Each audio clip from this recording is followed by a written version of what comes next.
I drew an elk tag for the North Carolina Blue Ridge the fall I turned 41, in one of those lottery units that almost nobody gets drawn for, high up in the country above a remote cove in the far western part of the state, where the Smokies start to fold into the Blue Ridge proper. I had been putting in for that tag for 11 years. When I finally got the letter in the mail, I sat on my front steps and read it 3 times before I believed it. I was a widower by then, no kids, and my wife had been gone 5 years. And the one thing that had kept me from losing my mind in those first years after she passed had been the time I spent alone in the mountains. I had hunted the Blue Ridge since I was 12. I thought I knew what that country was. Looking back, I think I had only ever seen the edges of it. The cove sat at the bottom of a long, steep drainage, accessible only by a Forest Service road that turned into a rutted double track about 4 miles in, and then into a pack trail after that. I parked my truck at the end of the double track on a Sunday afternoon in the first week of October, shouldered my pack, and hiked in another 3 miles to where I'd picked out a flat spot on a little bench above the cove to set up my tent. The weather was clear. The hardwoods were just starting to turn, and the rhododendron and mountain laurel on the steeper slopes were still deep green, in places grown so thick together that you could look into them and see nothing at all, just a wall of waxy leaves and twisted trunks. Anyone who has spent time in the southern Appalachians knows the laurel. It grows in what the locals call hell's dense, chest-high, impenetrable thickets that can swallow a grown man 10 feet off a trail and make him invisible from every direction at once. The cove I was hunting had laurel hells on 3 sides. I glassed the cove from my bench for the rest of that Sunday afternoon and into the next morning. I didn't see an elk. I didn't expect to on the first day. I was there for a full week, and I had time. That first night I slept well. The cove was dead quiet after dark, except for the occasional hoot of a barred owl up the drainage. I remember lying in my tent thinking how good it felt to be somewhere that big and that empty. The second morning I was up before first light and working my way along a contour around the base of the cove, heading toward a saddle at the far end where I thought an elk might pass at dawn. The trail I was on was not really a trail. It was more of a game path, one that had probably been cut by deer and elk moving between the cove and the drainage on the other side of the ridge. It wound through the edge of the laurel in places, passing under the lower branches, and I had to duck and push my way through a few times. About a quarter mile from where I'd started that morning, I came to a spot where another path crossed mine. It was that second path that I'm going to tell you about. At first I didn't think much of it. It looked like any other game trail pressed flat, maybe 18 inches wide, worn through the leaves down to the dark dirt underneath. But I'd been looking for deer signs since before I could drive, and something about it wasn't right. It wasn't quite narrow enough for deer. The edges of it weren't scalloped by hooves. I crouched down to look more carefully, and that was when I saw the prints in a soft patch of dirt where a little seep ran across the path. They were human feet, bare ones, and I don't mean one set, I mean several. I could see at least 4 different sizes pressed into that wet ground. A big adult set, probably a man's, about the size of my own foot. A smaller adult, a woman maybe, a child's print, maybe 10 years old, and a smaller one still, a little kid, 3 or 4 years old. The toes on all of them were spread out wide, the way toes spread when a person has never worn shoes in their life. My grandfather, who had grown up on a tobacco farm in the 20s and hadn't owned his first pair of real boots until he was 14, had feet like that, spread out, each toe independent, the way a bare foot is supposed to look before a shoe reshapes it. I stood up and I looked at that path for a long time. I looked down the way it went. It led off the ridge to my left, down through the laurel, in the general direction of the draw below the saddle. I could not see more than 6 or 7 feet into the thicket. The laurel swallowed the path whole. I want to explain something here, because I've told this story a few times, and people always ask me the same question: why did I follow it? The truthful answer is that I didn't quite believe what I was seeing. I thought, probably, that I was misreading the dirt, that the prints were deer after all, or bear, or some odd combination of tracks that my eyes were forcing into the shape of human feet because my brain wanted them to mean something. I thought that if I followed the path for a little while, I would find some proof that I'd been wrong. A deer's cloven print, a bear's round pad, something that would let me go back to my morning hunt and laugh at myself for a few minutes. That was the thinking. That was the lie I told myself. The deeper truth is that something in me knew exactly what the prints were, and that same something wanted to see what was at the end of that path. I stepped off the game trail and started down through the laurel. The path was easy to follow. Whoever had made it often, because the ground was packed hard under a thin cover of fallen leaves, and the lower branches of the laurel had been broken off at about shoulder height on each side, making a tunnel I could walk through without ducking. That was the first thing that really bothered me. A game trail doesn't have branches broken off. Animals go under. Only people break the brush. I went maybe a quarter of a mile down that slope. The laurel was so thick I could not have seen a person standing 10 feet to either side of me. I had my rifle slung on my shoulder, and I kept one hand on the strap. The only sounds were my own footsteps on the damp ground, and very faintly, a creek running somewhere in the draw below. Then the laurel thinned, and the path opened into a small clearing maybe 30 feet across, flat and oddly clear of any undergrowth, with a low rock outcrop on one side and the laurel pressing in tight on all the others. In the middle of the clearing was a fire pit. It was a ring of stones, blackened at the centers, with gray ash and the charred ends of sticks inside it. Around the edge of the pit, the ground was trampled and dark. I crouched down next to the ashes and I held my hand just above them, and they were still giving off heat. Not warm from last night, warm from that morning or from some time in the last couple of hours. A small fire, probably, kept low. I looked around the clearing. At the edge of the laurel, on the side away from the path I'd come in on, there were 3 hollowed-out places in the leaves and the soft duff of the ground. They were roughly body-shaped, each a little smaller than the next, like nests. The tops of each one were lined with more leaves, mounded up, the way a person might pull a blanket over themselves against the cold. 2 of them were adult-sized. The third was smaller, a child's. On the ground next to that smallest nest was a little carved stick, worn smooth, the kind of thing a child plays with when they have nothing else. And in the laurel just above the child's nest, hanging from a low branch at about my chest height, there was a sock. It was a small sock, maybe a size 3, a toddler's sock, white, with a pale blue stripe at the top. It was hanging neatly, tucked over the end of the branch, as if someone had draped it there to dry. It was clean. That's what I keep coming back to. There wasn't a mark on it. It looked like it had come out of a drawer that morning. In a clearing in the middle of the Blue Ridge, miles from the nearest road, above a cold fire pit surrounded by nests lined with leaves, hanging in the laurel, was a child's clean white sock with a blue stripe. I don't know how long I stood there looking at it. Long enough for my legs to start to ache. Long enough that I became aware, slowly, that I could not hear the creek anymore. The woods had gone very quiet. There were no birds, no squirrels working in the canopy, no insects. The kind of quiet that is not the absence of sound but the presence of something listening. I turned to leave. I was maybe 3 steps back up the path when I heard the first whistle. It came from the ridge above me, up the slope I'd just come down. It was a high, clean 3-note call. Sharp, not quite a bird. I had heard barred owls. I had heard every hawk in the southern Appalachians. I had heard whippoorwills and whippoorwills and every nightjar that flies these mountains. This was not any of those things. The notes were too even. The spacing was too regular. It was a person trying to sound like a bird, and doing a good enough job that it would have fooled me if I hadn't been standing where I was standing. It was answered before the echo died. The second whistle came from down in the draw behind me, below the clearing, in the direction the creek ran. 3 notes, same pitch, same spacing.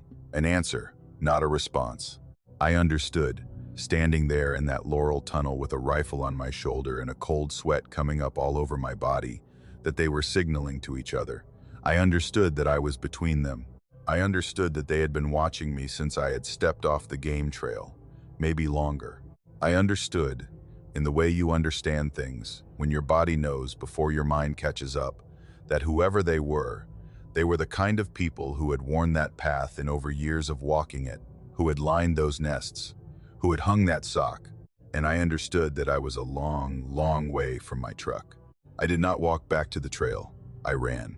I ran the quarter-mile up through that laurel tunnel, with branches tearing at my face and my pack bouncing against my back and my lungs burning. I did not look behind me. I did not want to. When I came back out onto the original game trail, I did not follow it. I cut straight up the slope, through the laurel where it was thinner, in a direction that I hoped would bring me out on the ridgeline above my camp. I climbed on my hands and feet where the slope got too steep. I lost my hat. I fell twice. My rifle strap caught on a branch and ripped off the sling swivel, and I didn't stop to fix it. I just kept going up, and up, and up, until I came out above the laurel into open hardwoods, and from my Uncle Henry had a cabin on the high end of a Forest Service road in Southwest Virginia, up in the part of the Blue Ridge where the mountains start to run out of scale, where the peaks aren't as tall as they are further south, but the hollows are deep and steep and dark, and you can stand on a ridge at dusk and look down into one of them and not see the bottom. He had bought the place in the early 80s as a hunting cabin, and over the years he had fixed it up enough to be livable for a man alone for weeks at a time. It had a small propane stove, a wood-burning fireplace, a pitcher pump out back that still drew good cold water, and a generator in a shed for the nights when he wanted to run a lamp and read. Other than that, it was off the grid. There was no power line running up the mountain. There was no cell signal. The nearest paved road was 6 miles down a series of Forest Service tracks that got rougher the higher you went. His nearest neighbor, if you could call him that, was an old man named Roy who lived 4 miles away in a trailer at the foot of the mountain, and who Henry had only seen a handful of times in 40 years. The October after I graduated college, Henry called me and asked if I would come stay at the cabin for 10 days. He and my aunt were going to their daughter's place in Wisconsin for a family thing, and he didn't want the cabin sitting empty during the early part of bear season. He said there had been some break-ins up the mountain over the summer, and he'd appreciate it if I could keep an eye on the place. He offered me $100 a day and told me to bring books, and he mentioned, almost offhand, that there was a 30-30 in the closet and a box of shells on the top shelf. I had graduated in May with a degree I didn't know what to do with, and I was living in my parents' basement in Roanoke, trying to figure out what came next. 10 days in a cabin in the mountains with $100 a day and nobody to talk to sounded like exactly the kind of thing I needed. I said yes. I drove up the following Sunday afternoon. The first few days were good. I had never spent that much time completely alone, and I was surprised at how quickly I settled into it. I got up with the sun. I made coffee on the propane stove. I walked the 2-track road down the ridge and back up, which was about a 4-mile round trip, and I carried the 30-30 with me because Henry had told me to. I read in the afternoons. I split some firewood that didn't need splitting, just for something to do with my hands. I ate canned soup and crackers, and I drank a little of Henry's bourbon in the evenings, and I listened to the generator hum out in the shed, and I went to bed early and slept deeply. By the 4th night, I was sleeping better than I had in months. The silence up there was the kind of silence I had not known existed. It was not an absence of sound. It was a different medium entirely. You could hear your own pulse in it. The cabin sat at the back of a clearing that was maybe 60 yards across, cut into the mountainside, and ringed on 3 sides by hardwoods that gave way, further up the slope, to hemlocks and laurel. The woodshed stood about 40 yards off to the right of the cabin, a smaller structure with a tin roof and stacked cords of split oak inside. I had been going out to the shed 2 or 3 times a day to grab wood for the fireplace, and on my last trip each evening, I would carry an armload across the clearing under a high half moon, and I would stand for a minute on the cabin porch and look up at the sky, at how many stars there were, and I would think about how I had never lived anywhere where I could see that many. I was 22 years old. I was falling in love with being alone. I did not know yet that there were places in the world where being alone was a mistake. It was the 6th night that it happened. I had gone to bed around 10, as I had been doing. I woke up at 3:02 in the morning. I know the time exactly, because the little battery clock on the nightstand was the first thing I looked at. What woke me was a sound on the roof of the cabin. No, that's not right. It wasn't the cabin roof. It was further away. It was the tin roof of the woodshed, 40 yards across the clearing. But a tin roof carries sound in a particular way, and even that far off, the sound was unmistakable. Something had landed on it, or climbed onto it, and was moving across it. It was moving fast. I heard a scrabbling, quick, light taps, like a raccoon running, but heavier than a raccoon, and then the metal sheeting popped and bent under a weight. and the scrabbling went from one end of the shed to the other in maybe 2 seconds. And then there was a soft thump as something hit the ground on the far side of the shed. I lay very still in the bed. My first thought was that it was a bear. Black bears climb onto things. Bears will go after anything they can get into, and the woodshed, although it had no food in it, did have a window at one end that a cub could have wriggled through. I waited. I listened for the grunt a bear makes, the woof of breath they let out when they drop. I heard nothing. I heard what I thought might be the crunch of leaves, very faint, moving across the clearing. I got up. I pulled on my jeans and my boots and a jacket. I took the 30-30 from where it leaned in the corner by the bed, and I chambered around, and I took the big 4-battery maglite from its hook by the door. I eased the cabin door open, and I stepped out onto the porch. And I did the thing that people do when they are trying to be brave but don't really believe anything is there, which is, I called out, loud, "Hey, get on out of here." I turned the maglite on and I swept it across the clearing. The beam caught her in its path, maybe 20 yards out from the cabin, coming from the direction of the woodshed. I am going to tell you what I saw exactly as I saw it, because I have spent 15 years not telling this to anyone but my uncle, and when I do tell it, I want to tell it right. She was a woman. I am sure she was a woman because she was naked, and even through the grime that coated her skin, I could see a woman's body. She was thin, not the thin of a person who diets, the thin of a person who has not had enough food for a long time. Her skin was a strange pale color under the dirt, the color of the inside of a log where the bark has just come off. Her hair was long and dark and matted into thick ropes that hung in front of her shoulders and down her back. I could not see her face clearly because the flashlight beam made her squint and turn her head to the side, but I could see that her eyes were open and wide, and they were locked on me. She was on her hands and feet. I want to be careful about this part. She was not on her hands and knees. She was not crawling the way a person crawls. She was up on all 4 limbs, her arms straight, her legs straight, her back flat and level, her head held up and forward, like the head of a dog when it is alert, and her knees did not bend right. That is the detail that has haunted me every night of my life since. Her legs were bent the wrong way at the knee, not backwards like a bird's, but not right, as if the joints in her legs worked along different hinges than mine do. The way a deer's back legs look bent, maybe, if you stretch the comparison. I don't know how else to describe it. She was looking at me. The flashlight was full on her, and in the space of maybe a second and a half, she turned her head back forward, and she moved. I have been around animals my whole life. I have seen deer bolt. I have seen a coyote spooked in a field. I have watched my father's blue heeler chase a rabbit across an acre of yard. I am telling you that I have never seen anything that size move the way she moved. She crossed the 40 yards of open clearing between her and the tree line in what could not have been more than 3 seconds, maybe less. The distance ate up under her. Her limbs flickered. She did not gallop like a dog. She did not leap like a deer. She moved in some kind of fast, flowing, 4-limbed run that did not look like it belonged to any animal I had ever seen. The flashlight beam tried to track her and could not. I caught her halfway across the clearing, then at the edge of the trees, and then she was gone into the laurel, and the laurel shook for maybe 1 more second, and then it was still. I stood on the porch, and I did not move for a long time. I had the 30-30 up at my shoulder without remembering having raised it.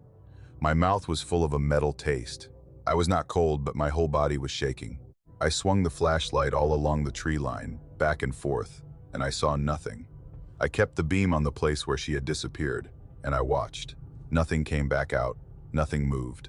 I did not go inside. I stood on that porch until the sky started to gray out in the east, maybe 2 hours. I did not put the rifle down. I did not sit. Once or twice I thought I heard something in the woods, a stick breaking, a rustle, but I could not have said whether it was real or whether my mind was inventing things at that point. When the light came up enough that I could see the tree trunks across the clearing, I finally let the rifle down, and I went back inside and I locked the door and I pushed a chair against it, and I sat at the kitchen table in the gray dawn until the sun came up. I did not go outside again until full daylight. When I did, I took the rifle and I walked a slow circle around the cabin, and then I walked out to the woodshed. The tin roof had a fresh scratch across it, a long bright line where something had raked across the paint. In the soft dirt on the far side of the shed, where the ground was always a little damp from the runoff of the roof, I found tracks, 4 of them. A handprint and a handprint and a footprint, set in a fast pattern like something running on all fours. The handprints were human handprints. Long fingers, no claws. The footprints were human footprints. Bare, the toes were spread out wide. I followed the tracks across the clearing. They went in a straight line toward the tree line, exactly the path I had seen her run, and the spacing between them was not the spacing of any person I had ever known. The strides were long, longer than an Olympic sprinter's, easily. She had been covering more than 3 feet per limb landing, at a flat run, on all fours, in the dark. I packed my truck before noon. I left Henry a note on the kitchen table that said I was sorry, but I had to leave. I locked the cabin and I drove down the Forest Service road faster than it was safe to drive, and I did not stop until I was back on pavement. I drove the whole way to Roanoke with the rifle in the passenger seat. I did not tell my uncle what I had seen when he got back from Wisconsin. I told him I'd gotten sick. I gave him back most of the money. I said I was sorry. I think he knew I wasn't telling him the truth, but he didn't press me. I did not tell him for another 11 years. It was at his 70th birthday party, in the backyard of his house in Roanoke, and we had both had more beer than we should have, and I was walking him out to his truck because he'd decided he wanted to go home and go to bed. Standing in his driveway under a streetlight, for no reason I can point to, I told him.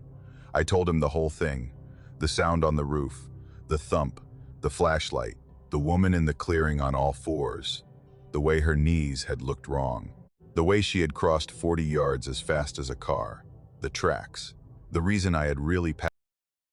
My buddy Wes and I were 23 years old the summer we hiked a long stretch of the Appalachian Trail through the Virginia Blue Ridge, the kind of summer you only get once in your life, when you have no job waiting, and no girlfriend expecting you to call, and all the time in the world to walk. We'd been out 6 days when the rain started on a Tuesday afternoon, the kind of long, slow, steady rain that doesn't thunder or flash but just comes down in a gray sheet and keeps coming for hours. We'd gotten a late start that morning from a shelter. We'd been walking since before noon, and by 3 in the afternoon the trail was a running creek, and our boots were soaked through, and we were both wearing our packs under ponchos that no longer kept the water out so much as redirected it down our backs. The side trail was supposed to take us to a spring where we could refill our water bottles and, according to the guidebook, drop us at a second campsite about 2 miles off the main trail for the night. The trailhead was marked with a wooden sign tacked to a tree and a line of blue blazes painted on the trunks at eye level. We took the turn around 3:30. We expected to be at the spring inside of an hour. I don't know where we lost the blazes. In the rain, with the light already starting to go gray under the canopy, the blue paint on the tree trunks blended in with the wet bark and the moss, and at some point we must have stepped past one we didn't see and continued on a trail that was not the trail. Wes was ahead of me. I was watching his boots on the mud, half hypnotized by the sound of the rain and the creak of my own pack, and for a long time neither of us said anything. When we finally stopped to catch our breath, I looked around and said out loud that I didn't remember the trail being this narrow. Wes agreed. We turned back, meaning to find our last blaze. We walked for 20 minutes and never saw one. We turned back again, in the direction we'd been going, meaning to come out somewhere we could orient ourselves. The rain picked up, the light got grayer. It was 4:15, 4:30. We were in good spirits still. We were young and stupid, and we had our tent and our stove and our food, and the trail had to come out somewhere. It was around 5 when we pushed through a stand of mountain laurel, and the ground opened up in front of us, and we found ourselves standing at the edge of a small, cleared hollow. The hollow was maybe 200 feet across. It sat in a natural bowl in the side of the ridge, with steep slopes rising on 3 sides and a narrow gap in the laurel behind us, where we had come out. It had been a homestead once. That much was obvious. On the left side of the clearing, there was a collapsed barn, just the 4 corner posts standing. The roof long since caved down into a pile of rotting boards and rusted tin. In the center of the clearing, maybe 50 feet away from us, was the cabin. It was a small 1-room log cabin, the chinking fallen out of most of the gaps between the logs. The roof sagged down in the middle so that the whole structure looked like a thing that was slowly kneeling to the ground. The door hung on one hinge, half open. The single window was empty. It looked like it had been abandoned for 100 years. Wes said something about finally catching a break, that we could maybe shelter under the porch overhang until the rain let up. We started walking across the clearing toward it. That was when I saw the stone. It stood about 15 feet to the right of the cabin, near the edge of the clearing, at the point where the cleared ground met the first fringe of laurel. It was a flat stone, roughly rectangular, about waist high on me. It had clearly been set upright by human hands. The sides had been roughly squared. It looked like a thing that had been worked a long time ago. At first I thought it was a grave marker, but there was no name on it. There was no carving at all. The top was flat and polished smooth, and it was covered in things. I stopped walking. Wes kept going for 3 or 4 steps before he noticed I'd stopped, and he turned around to see what I was looking at. When he followed my eyes to the stone, he stopped too. Laid out on the top of that stone, neatly and evenly spaced, as if by someone who had been taking care, were about a dozen objects. There was a pocket watch, a silver one, the kind that opens on a hinge, with some rust on the back but the face still visible. There was a child's plastic comb, pink, the kind of comb you'd find in a little girl's backpack. There was a Zippo lighter, steel, a little tarnished, but nothing a rub wouldn't fix. There was a simple gold wedding ring, sitting in the middle of the stone on its own. There were 3 or 4 wristwatches. One looked like a digital running watch, one was a cheap analog with a leather band, one was a thin gold tone watch that looked like it might have belonged to a woman. There was a cheap pair of black plastic reading glasses, folded neatly, one lens cracked. There was a single silver earring. There was a pocket knife. There was a red Bic pen. There was a little blue and white enamel pin, the kind a kid would wear on a backpack. I walked up to the stone, slowly. Wes came with me. We didn't touch anything. We just stood there and looked. Here is the part that I keep coming back to. None of the objects were rusted to the stone. None of them had moss on them, or leaves stuck to them, or bird droppings on them. None of them were pooled in with rainwater. The stone was wet from the rain, yes, but the objects were just sitting on top of it, the way items sit on a counter. The watches had no corrosion at their bands. The lighter was upright, as if it had been set down a day ago. The little plastic comb was clean. None of these things had been out in the Virginia weather for more than a few days, at most. Maybe not even that. And they were arranged carefully, spaced out evenly, not in a pile, not in a heap, placed. I said very quietly, "Wes." He said, in the same voice, "Yeah, I see it." I did not understand what I was looking at. I tried to find a story for it that would let me breathe again. I tried, for maybe 10 seconds, to tell myself that this was some kind of AT hiker thing, some little private shrine that thru hikers knew about and left keepsakes at on their way past. I tried to tell myself it was a game some local kids were playing. I tried to tell myself this had something to do with the old family who had lived on this homestead, that these were heirlooms, that we had wandered into somebody's sentimental project. None of the stories fit. None of them explained the freshness of it. None of them explained the child's comb. None of them explained the wedding ring, sitting alone at the center of the stone as if it was the most important thing there. I was going to say something else to Wes. I was going to tell him we needed to go. That was when I heard the breathing. It was coming from the cabin. I want to be precise about this, because I have gone back over that moment in my head 1,000 times, and I want to tell you what I actually heard, not what I think I heard. I heard the sound of something panting. Not the wet, rumbling pant of a large dog. Not the heavy breathing of a bear. It was a fast, rhythmic human pant. The sound a person makes when they have been running hard, and they have stopped running, but their lungs have not stopped working yet. In and out, in and out, in and out.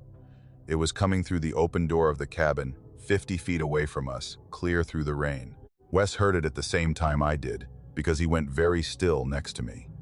I could hear his pack stop creaking as he stopped moving his shoulders. The breathing was steady. It didn't speed up. It didn't slow down. Whatever was making it did not move. It did not step toward the door. It did not call out. It did not do any of the things a person does when they are breathing in a cabin and 2 strangers are standing in their yard looking at a stone covered with their things. It just breathed and breathed and breathed. In the flat gray light of the rainy afternoon, and I felt the pack straps dig into my shoulders as Wes grabbed the strap at the top of my pack from behind and pulled me, very gently, one step backward. I did not turn around. I don't know why. I think both of us, without speaking, understood that turning our backs on the cabin would be the wrong thing to do. I think both of us, without speaking, understood that if we turned around and ran, something in that cabin might come out of it after us. So we did not. We walked backward.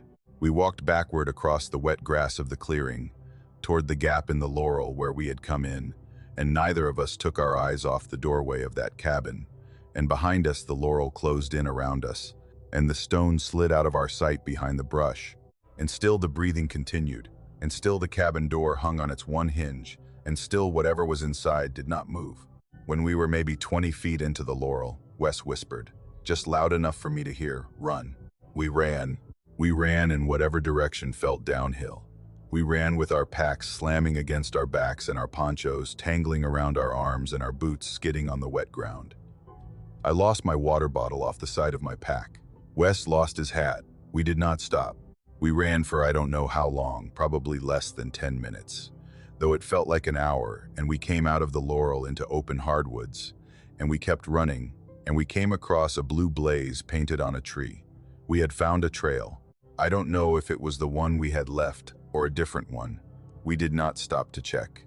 We ran down it, downhill, away, and when we finally came out onto the main AT 20 minutes later, we both collapsed against a tree and sat there in the rain and tried to breathe. We hiked until dark. We hiked well past the campsite we had been aiming for. When we finally stopped, we pitched the tent on a marginal flat spot right beside the trail, inside sight of the white blazes, and we ate cold food out of the bag because neither of us wanted to fire up the stove and make lighter noise. We did not talk much. Wes slept that night. I did not. I lay on my side with my headlamp turned off and my eyes open, and I listened to the rain on the tent fly, and every time a branch shifted outside, I could feel my heart jump against my ribs. We finished our hike 4 days later. We came off the trail in Waynesboro, and we drove back to Wes's parents' house in Charlottesville, and we split up for the rest of the summer. We have talked about that hollow maybe 3 times in 20 years. Each time, one of us brings it up, and the other gets quiet, and after a few minutes we change the subject. We have never looked at a map together and tried to pinpoint where it was. I don't think either of us wants to know. I think we are both a little afraid that if we found it on a map, we would find a name for it, and that the name would be somebody's, and that the somebody would be someone like us, who had walked off the Blue Blaze side trail in a rainstorm one afternoon and never walked back out. Sometimes, I think about that stone. I think about the wedding ring in the center of it. I think about the pink child's comb. I think about the thin gold-tone watch that might have been a woman's. I think about the I signed up as a volunteer trail steward for a section of the Blue Ridge in North Georgia. The fall I turned 52, the year after my wife passed, and the year I finally retired from a 30-year teaching job that had long since outlasted my interest in it. I needed something to do with my Saturdays. I needed to be outdoors, because the house without her in it had become a kind of museum I didn't want to live in. The Forest Service office in our county ran a small volunteer program for retirees, and I signed up, and after a weekend of training and a background check, I was issued a radio, a laminated map, a high-visibility vest, and a specific section of trail that would be my responsibility to walk and report on. The section covered about 8 miles of main trail along a ridge in one of the less visited parts of the Chattahoochee National Forest, plus 2 short spur trails that branched off the main ridge trail and ran down into narrow drainages on either side. The main trail was busy enough. On a nice weekend, I would run into day hikers every half mile or so, people walking dogs, families with kids, bird photographers with heavy lenses. I enjoyed that part. People were mostly friendly. The 2 spur trails were something else. One of them, the North Spur, led down to a small waterfall that was in the guidebooks, and it got steady but modest traffic. The other one, the South Spur, led down into a drainage that had no waterfall, no overlook, no scenic destination. It just went down the ridge and ended at a small creek. And from there, it looped back up to the main trail in a rough 8-mile circuit that was, by every measure, harder and less rewarding than any other hike in the area. Almost nobody walked it. My training guide had told me plainly that the South Spur probably got 5 hikers a year. It had been built in the 1970s by a CCC-style program that had since been discontinued, and the Forest Service kept it on the books mostly because taking it off would require paperwork nobody wanted to fill out. My job was to walk that South Spur once a month to check for blowdowns, washouts, and trail damage, and to radio in anything I found. I walked it for the first time on a warm weekend in September. I walked it for the second time on a cloudy morning at the beginning of October. Both times the trail was in good shape. Both times I saw nobody. The silence on that spur was different from the silence on the main trail. I can't explain it better than to say that the main trail felt like a place where people were, even when you couldn't see them. The South Spur felt like a place where people weren't, and where their absence was a condition of the place itself.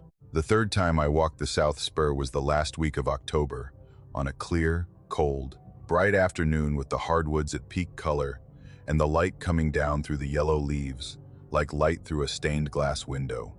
I'd started late that day. I hadn't meant to. I'd been slow that morning. By the time I parked at the trailhead and shouldered my pack, it was nearly 2 o'clock, and I figured I'd be down at the creek by 3 and back up at the main trail by 5, and I had a headlamp if I needed it. I didn't think much of it. The spur drops about 900 feet over the course of 2 miles, along a ridge that narrows and then widens again, with long switchbacks through mixed hardwoods. About halfway down there is a stretch where the trail passes through a wall of rhododendron that grows right up to the edge of the trail on both sides, so thick and tall and tangled that you are, effectively, walking through a tunnel of green for maybe a quarter mile.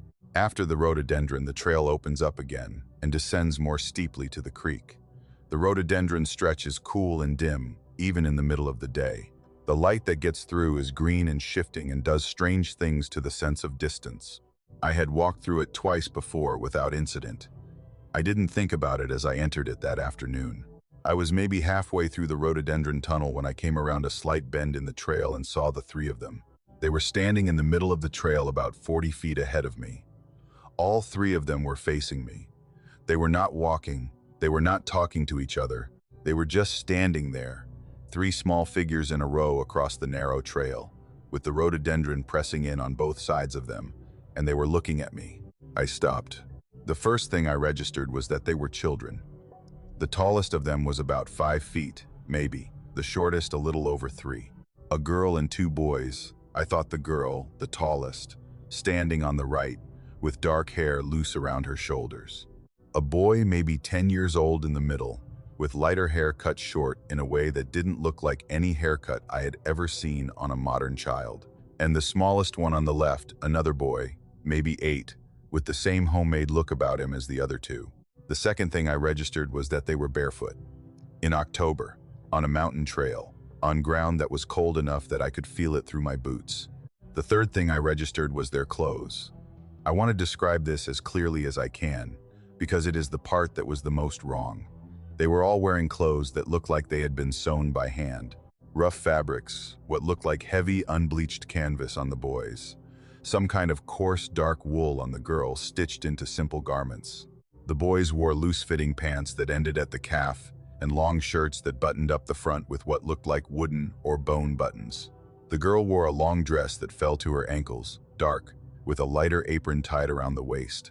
It was the kind of clothing you see in 19th century photographs of farm families or in sepia prints from the back of a local history book. It was not costume clothing. It was not Halloween clothing. It was worn-looking, work-looking. The fabric had the texture of clothing that had been washed in a creek. Their faces were dirty, not the smudged kind of dirty a kid picks up playing outside for an afternoon. A ground-in, weathered dirt, the kind that settles into the creases around the eyes and the lines of the neck over weeks without a bath. They were staring at me, all 3 of them.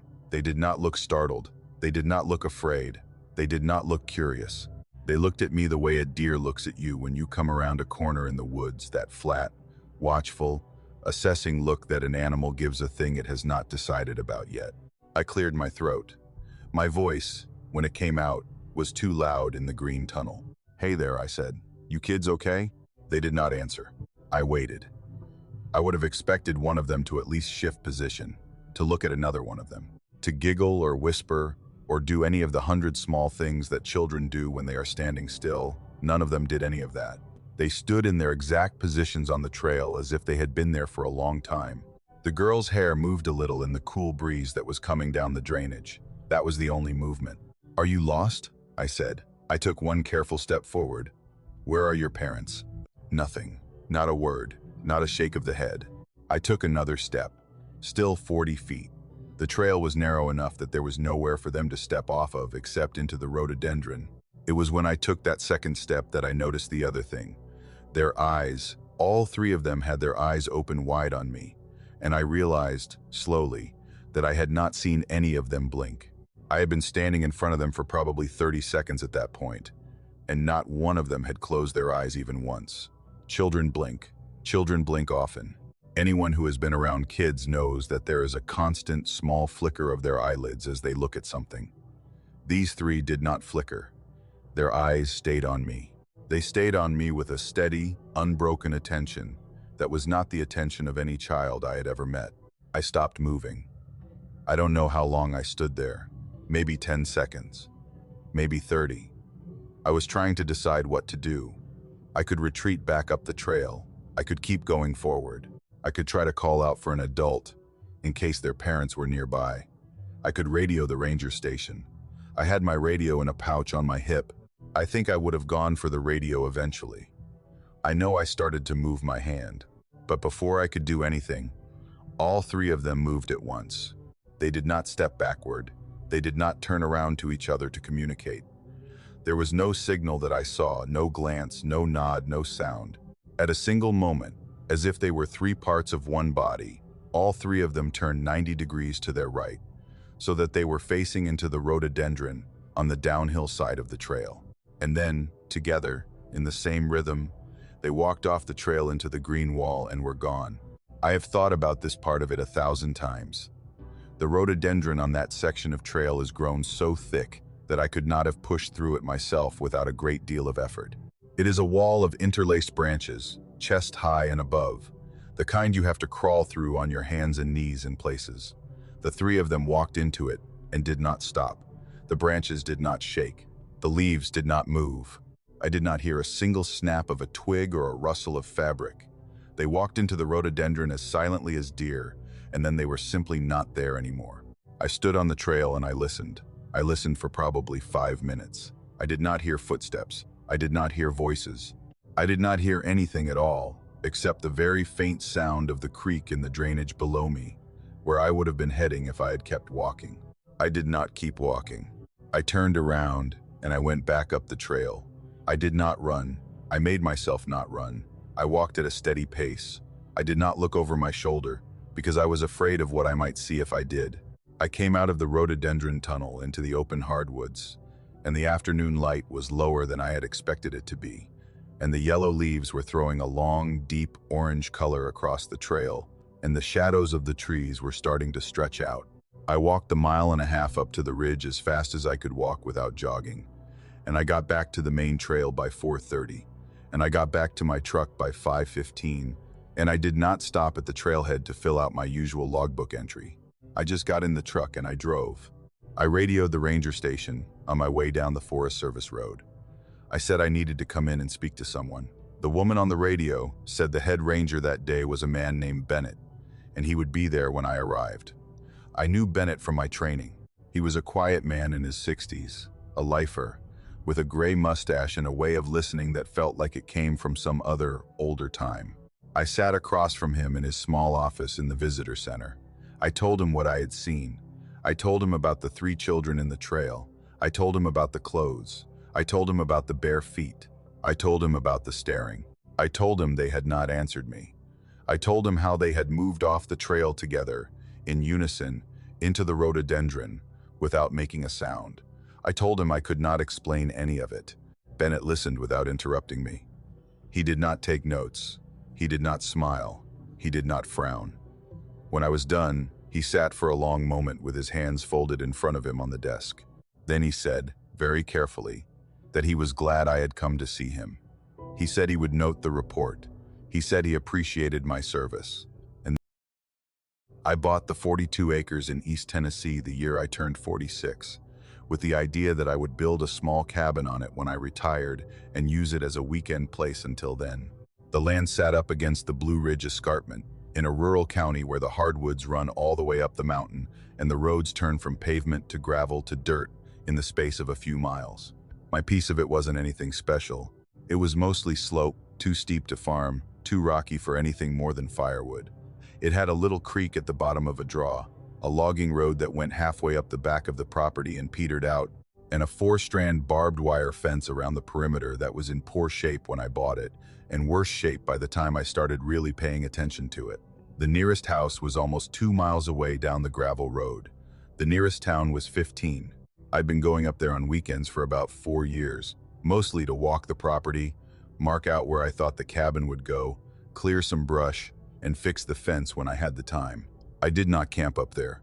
I stayed at a little bed and breakfast in the town when I was there for longer trips, and I drove up in the morning and drove back down in the evening. I liked it that way. I liked having dinner somewhere with other people around after spending all day alone in the woods. I'd been married once, a long time before, and I was single again by then, and I had made my peace with the quiet. But I had also learned, over the years of going up there, that the quiet on that piece of land was not the same as the quiet back home. The quiet back home was an absence. The quiet up there was the kind that had its own weight. The back of the property ran along the ridgeline, where the grade got steep and the fence was worst. Most of the fence posts along that stretch had rotted off at the ground, and the barbed wire had sagged into the leaves. I had told myself, every spring for 3 years, that I was going to get up there and reset those posts and restring the wire, and I had not done it yet. The spring I'm telling you about, I finally set aside a long weekend for it. I packed a cooler, a bag of tools, a coil of new barbed wire, a post hole digger, and 4 new cedar posts, and I drove up to the land on a Friday morning in April. The weather was perfect. The dogwoods were just starting to bloom along the edges of the hardwoods, and the sun was warm without being hot, and the air still had that sharp early spring smell that comes off the mountain laurel before it fully greens up. I parked at the gate, unloaded my tools onto my little utility cart, and walked the 1/4 mile up the logging road to where it ends. From there, I hiked up through the woods another 10 minutes to the back fence line. I started at the corner post and worked my way along. By noon, I had gotten maybe 200 feet of fence done, and I was hot and tired and hungry, and I sat down on a fallen oak log to have a sandwich and drink some water and rest my back. The log was at the edge of a slight drop-off in the slope, where the ground fell away into a dry gully that ran down the mountain. The gully was about 30 feet deep at the point where I was sitting, maybe 15 feet wide, cut by generations of runoff.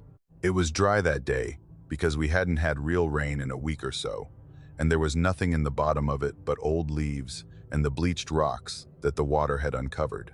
I was chewing my sandwich and looking out at the far side of the gully when my eyes drifted down to the bottom of it, almost by accident.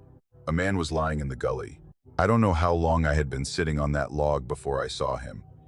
He was directly below me, maybe 30 feet down the slope, lying flat on his back in the leaves at the bottom of the gully. His body was oriented with his head toward me and his feet pointing downhill. He was perfectly still. His eyes were open. He was staring straight up into the trees. I stopped chewing.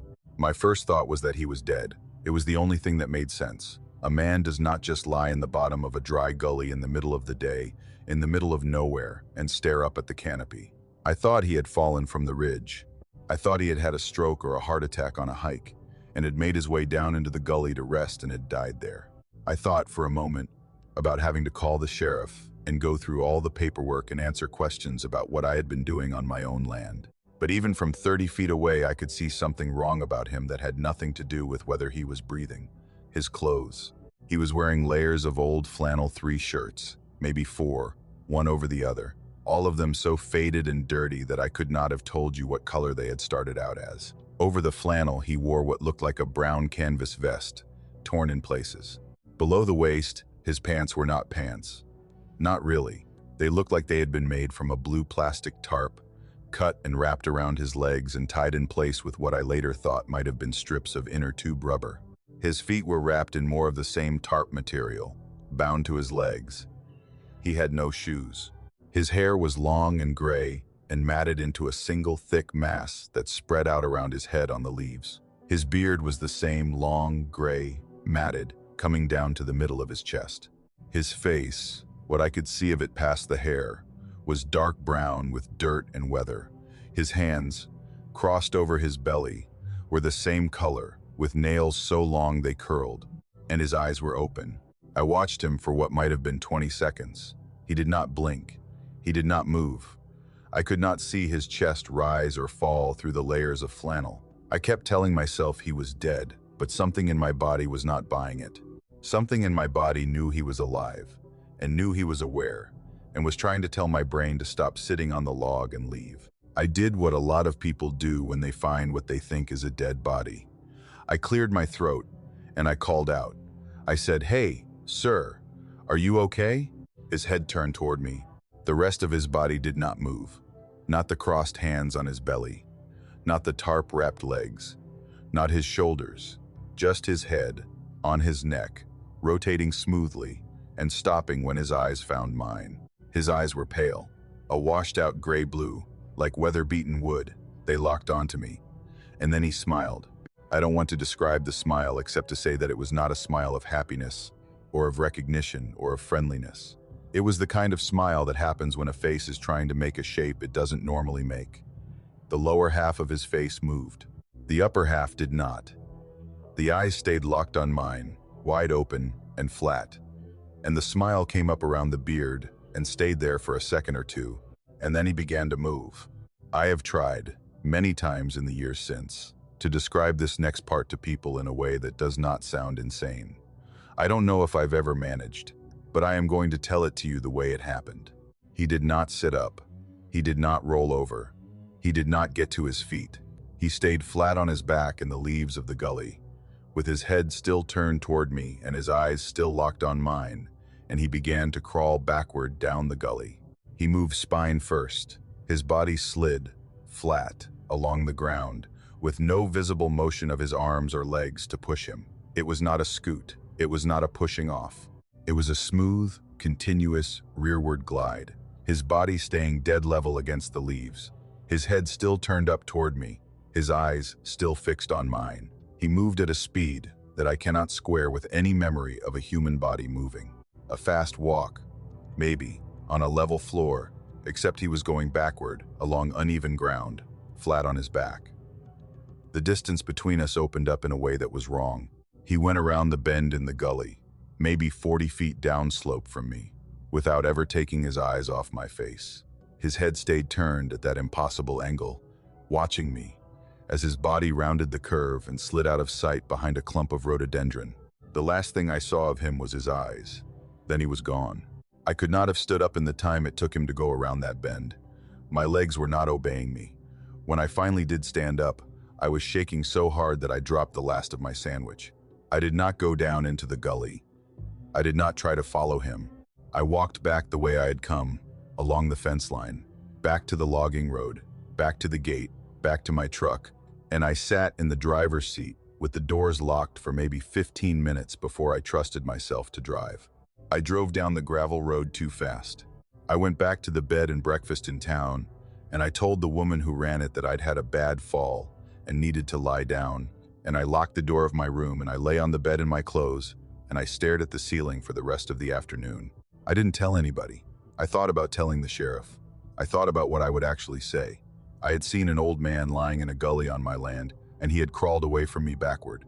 There was no crime in that. There was no injury. There was, as far as I could prove, no real person at all. I knew how it would sound. I didn't want to be the rich weekender who drove down from the city and bothered the sheriff's office with ghost stories. But I did buy trail cameras. I bought 4 of them, good ones, the kind that take infrared video in the dark and upload motion-activated clips over a cellular link.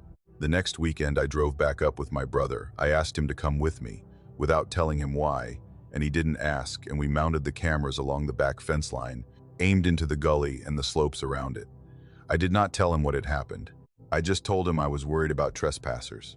He helped me set the cameras up and we drove back to town before dark. Over the next year, I got thousands of clips. Most of them were deer. Some of them were raccoons. One was a bear. 2 of them were of the man. The first one came in July, around 3 in the morning. on the camera closest to the bend in the gully where I had last seen him. The clip was 20 seconds long. It showed him coming up out of the bottom of the gully, moving in that same backward spine-first slide, feet first, head turned forward and up toward the ridge line, gray eyes catching the infrared light and flaring white in the camera. His body glided up the incline of the gully at a speed that should not have been possible against gravity. He passed directly under the camera and then off frame. He did not look at the camera. He did not seem to know it was there. But his eyes, in the stilled frame I screen captured from the clip, are open, and his mouth is in that same flat, wrong smile. The second clip came the following March, almost a year after I had first seen him. A different camera.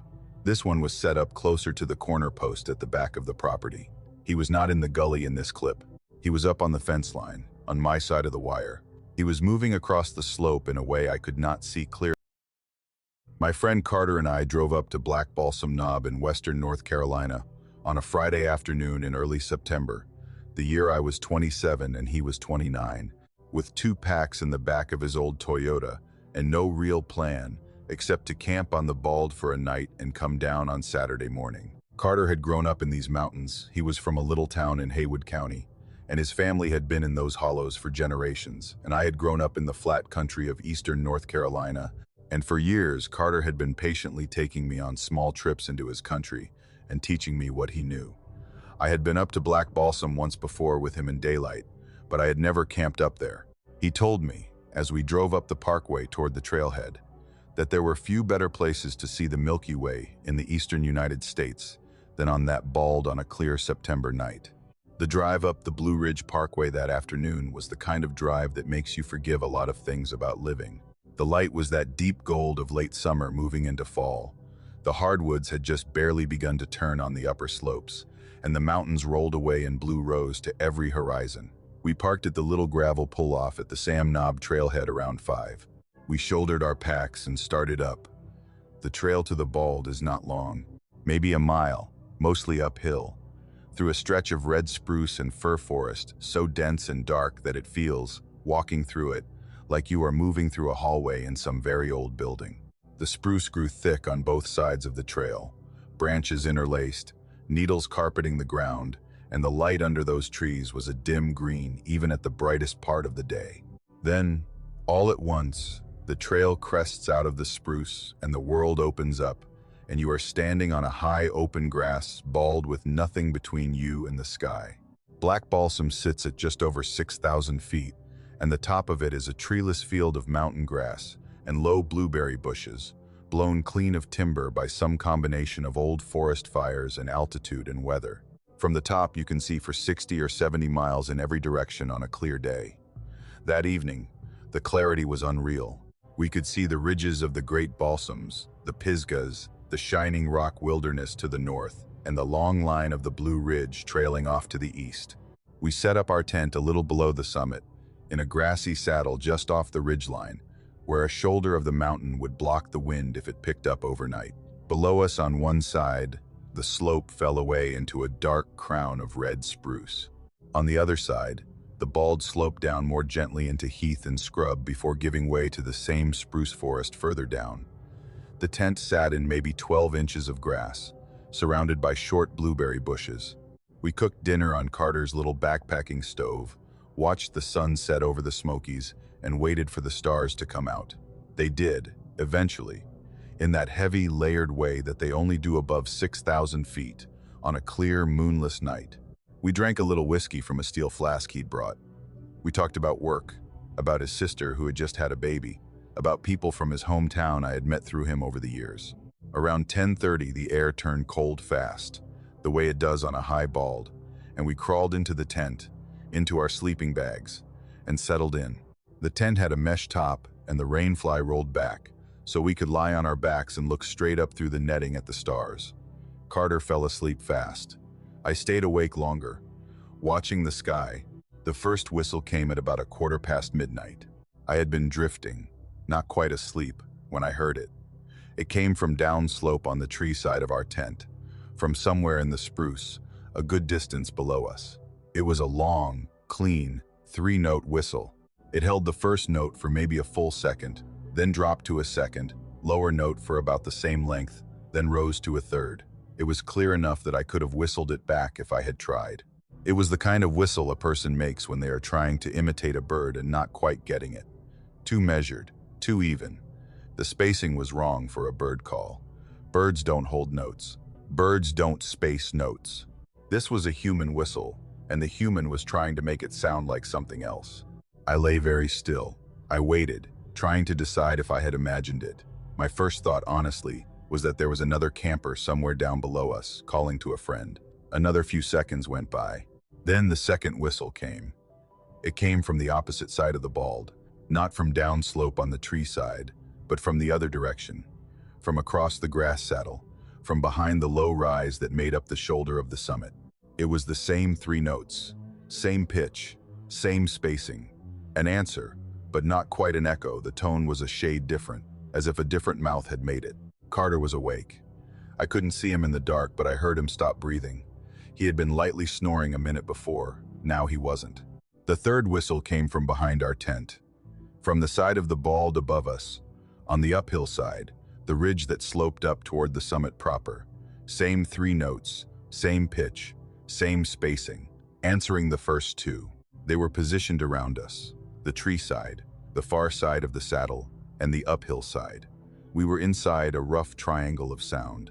I felt Carter's hand come over and grab my shoulder in the dark. He did not squeeze.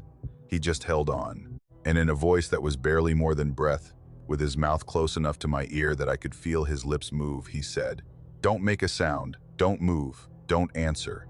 I didn't. I don't know if I could have. My body had gone the cold kind of still that happens when your brain finally catches up with the fact that something is wrong. We lay like that for, I don't know how long, maybe 5 minutes, maybe 10. Then the whistles started up again. Same 3 notes, from each of the 3 positions, in the same order as before. The tree-side whistler called. The far-side whistler answered. The uphill whistler answered them both. And then the tree-side whistler called again. But the tree-side call was closer. I cannot tell you how I knew that. I just knew. The call was still coming from the spruce line, but it was closer to the tree line than the first one had been, by maybe 20 feet, maybe 30. The whistler had moved up the slope during the pause between sequences. Then the far side answer came, and it was closer too. It had come from behind the shoulder of the summit the first time. Now it came from the top of that shoulder, as if the person whistling had walked to the crest while I had been holding my breath. Then the uphill answer came. It was closer too. The first one had come from somewhere well up the ridge. This one came from halfway down the ridge, almost even with our tent. They were closing in on us. Carter's hand tightened on my shoulder. I could feel his fingers shaking. The whistles went on. They called in sequence. Every few minutes a new round. Every round, each of them a little closer than the one before. I could hear, now, in the silence between the notes, something I had not heard at first. The very faint sound of feet in the grass. Not running, not charging, just walking. Slow, deliberate steps, moving through the blueberry bushes and the grass at what had to be 20 or 30 yards in each direction from our tent. I understood, in the way that prey animals must understand, that they knew we were there. I understood that we were not being found. We had been found. Long before I had heard the first whistle. The whistles were not searches. The whistles were markers. They were the sound of 3 people, 3, at least telling each other where they were in relation to our tent as they closed in. And then, as suddenly as they had come closer, they backed off. The next sequence came from further away. The tree-side whistler was back down in the spruce. The far-side whistler was behind the shoulder again. The uphill whistler was back up the ridge. It was as if they had walked us up to a certain line, decided something, and stepped back. The next sequence was further still. The sequence after that, further. I was straining to hear them now. I did not dare relax. And then, at some point in the last dark hour before dawn, the whistles stopped entirely. We did not move. I do not know if we slept. I do not think we did.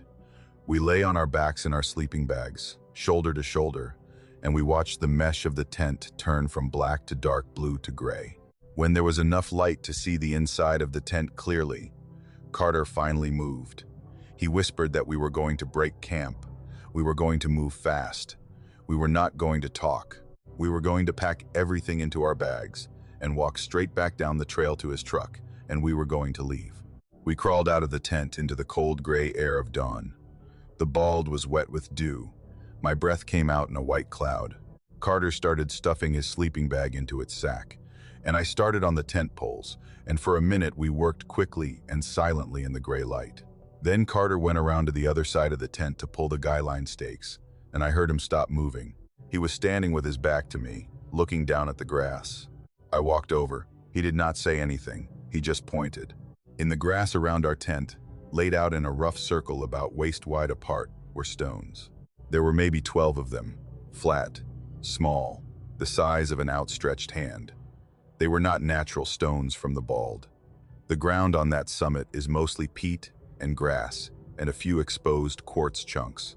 These were flat river stones, the kind you would find in a stream bed down in the spruce forest. They had been placed in a rough circle around our tent. I counted them. 12. They were positioned close enough together that a line connecting them would have closed, with maybe a 2-foot gap here or there, all the way around us. The nearest one was maybe 6 feet from the tent door. The furthest was maybe 12 feet out. They had not been there when we set up the tent. I was sure of it. We had walked that grass flat to clear it before we pitched.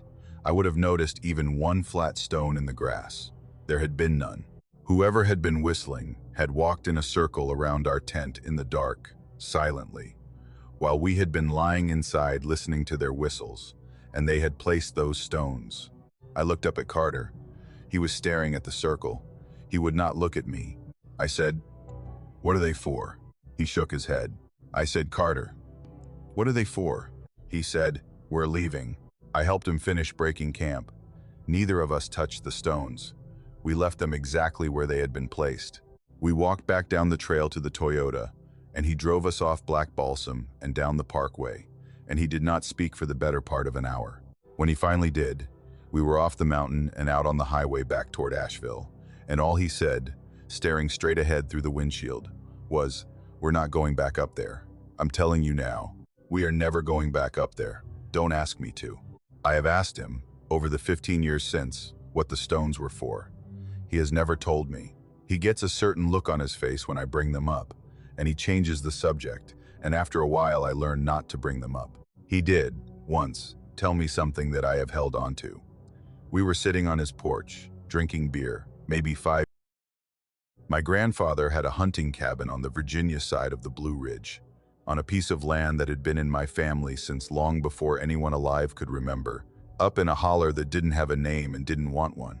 The cabin itself had been built by my great-great-grandfather in the 1880s, added onto by my great-grandfather in the 30s, and then patched up every decade or so since by whoever was the current man of the family willing to drive up there with lumber in the back of his truck. By the time I knew it, in the 1990s and early 2000s, it was a 2-room log structure with a metal roof, a wood stove, a small sleeping loft, and a screened porch on the front that looked out over a narrow, grassy clearing, and beyond that, nothing but hardwoods climbing up the side of the ridge. There was no electricity. There was no well. The nearest neighbor was 7 miles away, and the nearest paved road was 10. Water came from a spring about a 1/4 mile up the slope behind the cabin. My grandfather called it the Cold Spring, because even in August, the water that came out of the rocks back there was cold enough to ache your teeth. We had built, over the generations, a small stone catch basin around the place where the water came out of the hillside, with a flat rock shelf in front of it where you could kneel and dip a jug. The trail from the cabin back to the spring went up through the hardwoods and across a little flat bench, and then down into a small cup of ground where the spring sat, surrounded on 3 sides by big old beech trees whose roots had grown down into the stone. The trail took about 10 minutes to walk up and maybe 7 to walk back down with a full jug in each hand. I had been walking it since I was big enough to carry a quart mason jar without spilling it, and by the summer I was 19, I had probably walked it 1,000 times. That summer was the last full summer I spent up there. I was in college by then, at Virginia Tech, and I was working construction during the week and coming up to the cabin on weekends to help my grandfather with whatever needed doing. He was in his mid-70s. His heart had been giving him trouble, and my father was pushing him, gently, to sell the place and move into town. My grandfather was not ready. He had been born in the cabin, actually born in the cabin, during a snowstorm in 1928, and I think he had always assumed he would die there too. That summer I was his helper. I cut firewood, I patched the roof, I hauled water, and in the evenings, after supper, I would sit with him on the screened porch and listen to him tell stories about people and places from when he was a boy. My grandfather told me a lot of things over the years on that porch. He told me about timber gangs. He told me about moonshine runners and revenuers. He told me about the cousin of his who had gone up the mountain to hunt in 1939 and had never come back, and whose bones had been found by a logging crew 3 years later, 2 miles from where anyone had expected him to be.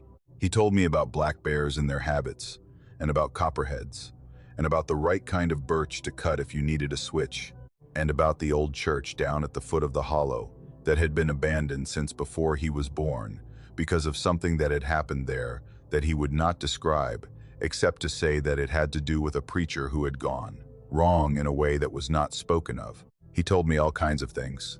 What he did not talk about, and what I realize now he had been carefully not talking about for all the years I had known him, were the people who lived up in the deep woods above his place.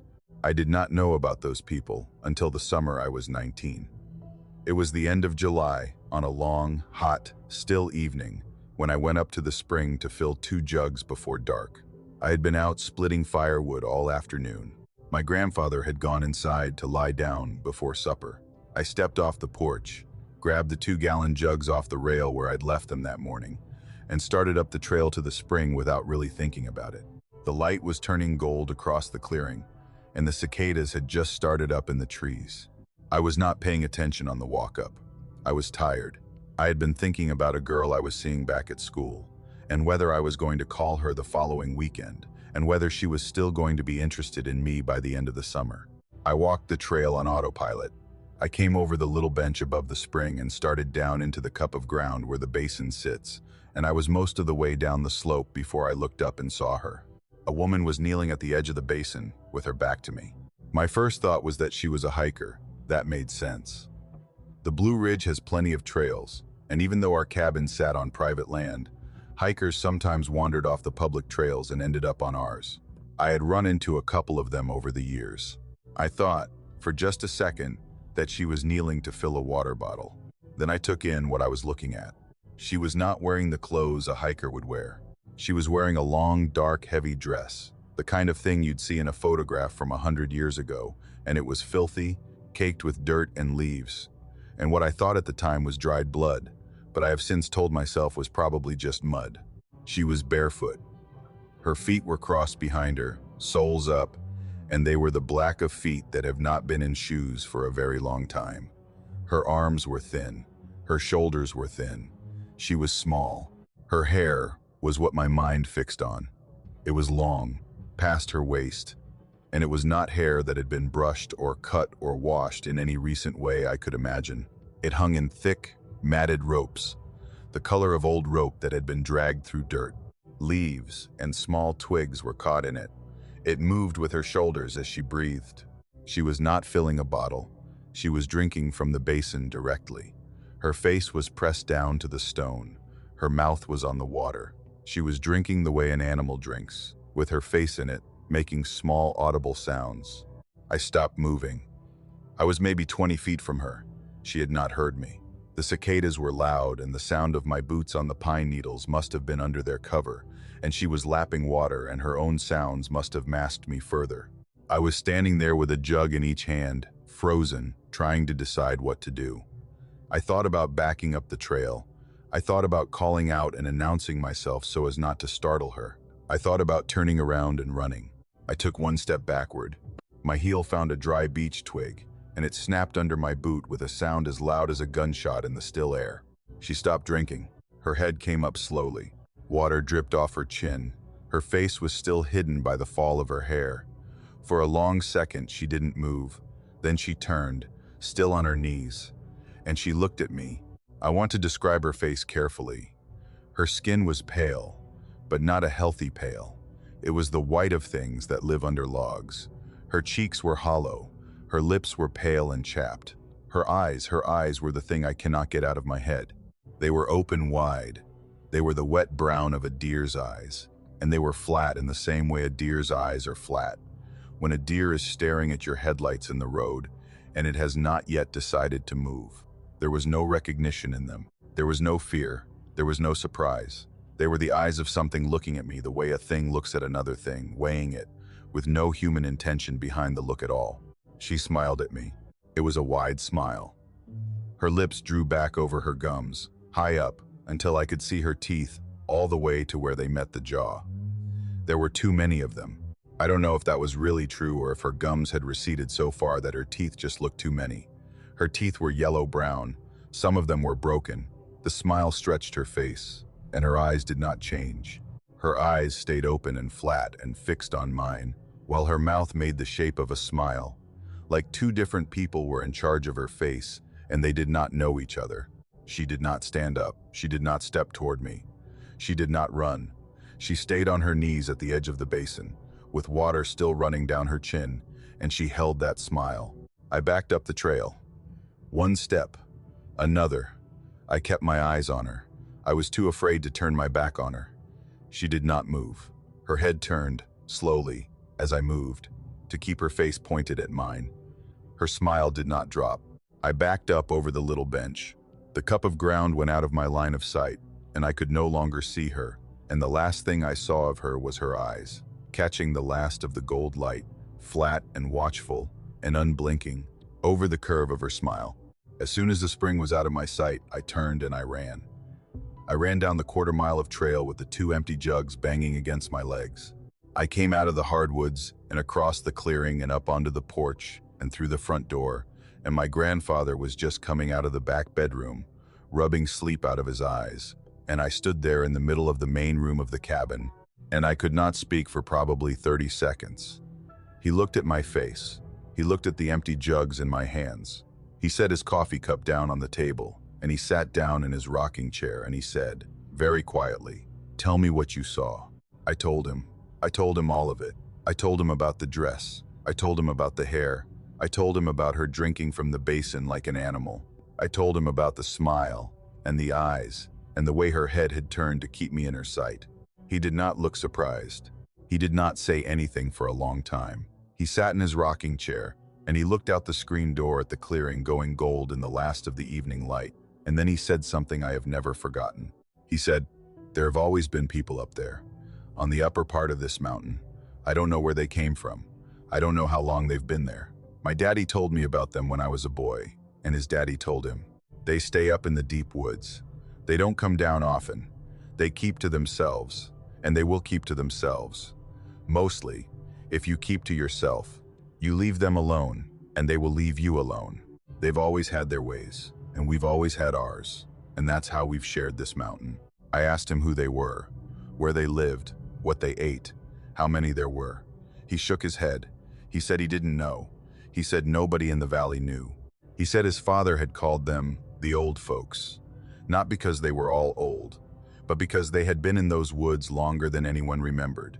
He said he had seen one once himself, when he was 13, outrunning a trap line on the upper creek.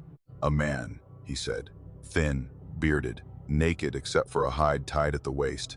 The man had stood on a rock maybe 50 yards off and watched my grandfather without moving, and my grandfather had gathered his traps and walked back down the mountain and never gone back up to that creek again. He told me I was not to go up to the spring by myself anymore. He said that from now on, if the water jugs needed filling, one of us would go with the other. He said she had probably not meant me harm. He said if she had, I wouldn't have walked back down the trail. But he said she had looked at me, and she had smiled, and the old folks did not usually let themselves be seen that closely by our kind, and that once one of them had looked at you, it was best to stop walking alone in the places where they might find you again. I did what he said. That summer, and the 2 summers after that, I only went up to the spring with him. We never saw anyone. The water was always cold. The basin was always as we had left it. The beech trees around it stood the way they had stood for 100 years. My grandfather died in the cabin when I was 24, in his sleep, in the bed he had been born in. My father and my uncle sold the place the following year to a man from Richmond who wanted a retreat. I have never been back. I do not know if he still owns it. I do not know if he drinks from the cold spring. I hope, if he does. My cousin Dell was 22 years old the fall he went into the Blue Ridge to hunt elk and came out 3 days later as a person I did not fully recognize. He was the kind of young man that every family seems to produce, one of quiet, steady, good with his hands, more comfortable in a deer stand than in any room with more than 4 people in it.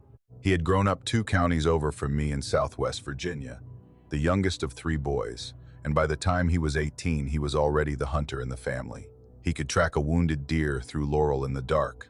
He could skin and quarter an elk by himself in under an hour. He had shot his first bear with his grandfather's old marlin when he was 15, and the head of it had hung above the fireplace of his mother's house until she passed. Dell was, by every measure, a competent man in the woods. That is the part of this story I keep going back to. Dell knew what he was doing. He had drawn a Virginia elk tag that October, in one of those remote units up against the West Virginia line, where the national forest folds into itself and the roads run out and the ridges go on and on. He had been preparing for the hunt for months. He had scouted the unit twice in the summer. He had mapped his camps. He had written down his planned route, which trailhead he was going in from, which trailhead he was planning to come out of, and he had left a copy of that plan with his mother and a copy with the ranger station at the edge of the forest. He was going in for 4 days. He was supposed to come out on a Wednesday afternoon. That was the plan. He did not come out on Wednesday. He did not come out on Thursday. By Thursday evening, my aunt had called the ranger station, and the ranger had radioed the 2 search and rescue teams that cover that part of the forest, and a small team had gone up the trail on Friday morning looking for him. By Friday afternoon, a helicopter was in the air. The family started to drive in. My father called me that night, late, and said that Dell was missing, and that it did not look good, and that if I could take some time off work, he could use the company up there. I was on the road by 6 in the morning. I arrived at the makeshift command post, the gravel lot of a ranger station, half an hour off the parkway late Saturday afternoon. My aunt was there with my 2 other cousins. My father was there. A sheriff's deputy was there. They were all standing around a folding table with a topographic map laid out on it, and a man from the search and rescue team was walking them through where the teams had covered. Dell's trailhead, the one he had planned to come out of, was circled in red pen. His planned campsite was marked with a yellow highlighter. A line showed the route he had told everyone he would follow. I stood at the edge of the table and listened, and I watched my aunt's face, and I thought, for the first time, that I might be about to lose a cousin who had taught me how to gut a deer when I was 10. The call came on the radio a little after 5 that afternoon. A ranger on the far side of the unit 12 miles from Dell's planned exit trailhead, over 2 major ridges, had come across a young man walking down the Forest Service road toward his truck. The young man matched Dell's description. He was alone. He was not carrying a pack. He was not carrying a rifle. He was barefoot. He was walking slowly, and he was not responding to questions in a way that made sense. My aunt dropped to her knees in the gravel. My father caught her. I ran to the truck. We met the ranger an hour later on a back road. Dell was sitting in the passenger seat of the ranger's pickup with a wool blanket around his shoulders. His feet were wrapped in gauze. His hair was wet and had been combed back, probably by the ranger. His face was filthy. He looked at me when I opened the passenger door, and his eyes tracked me, and he recognized me. I could see that. But he did not say hello. He did not smile. He did not do any of the things Dell would have done. He just looked at me, and his mouth opened a little, and he said, very quietly, "Where are we?" We took him to the little regional hospital in the next county. He was severely dehydrated. His feet were cut up and infected. He had lost about 15 pounds, the doctor said, which was almost impossible in 3 days. He had a scrape on his back that ran from his shoulder blade down to the top of his hip, and the doctor could not tell us what had made it. He did not have any sign of a head injury. His blood work was clean. He was not on anything, and he had not been on anything. The doctor asked him, gently, what had happened to him. Dell said he did not know. He was kept in the hospital for 3 days. Over the course of those 3 days, as he rehydrated and as his feet started to heal, he began to remember pieces of the time he had been gone. He told my aunt that he remembered setting up camp his first night at exactly the spot he had planned to camp. He remembered hunting his first morning and not seeing any elk. He remembered moving his camp in the afternoon to a second planned location, about 2 miles further up the drainage. He remembered cooking dinner there. He remembered that his fire had been small and that the wood he had gathered had been damp and had not wanted to catch. After that, his memory became broken. He told my aunt that he thought he had hunted the next morning because he remembered being in a stand before daylight. He told her he remembered being cold. He remembered seeing a bull elk at some point, but he couldn't remember whether he had shot at it. He remembered the feeling of walking, a lot of walking, through woods he had not recognized. He remembered the sensation of not knowing where he was, and of not being especially troubled by that. He remembered, at one point, being very thirsty and drinking from a creek. He remembered his feet hurting and looking down and seeing that he was not wearing his boots, and he did not remember taking them off, and he did not remember losing them. He remembered coming out onto the Forest Service road and seeing the ranger's truck and feeling very tired. What he did not tell my aunt, and what he did not tell the doctor, and what he did not tell anyone in the family but me, was what had happened between dinner on his second night and his next clear memory of walking. He told me about it on his last night in the hospital. I had come down to sit with him.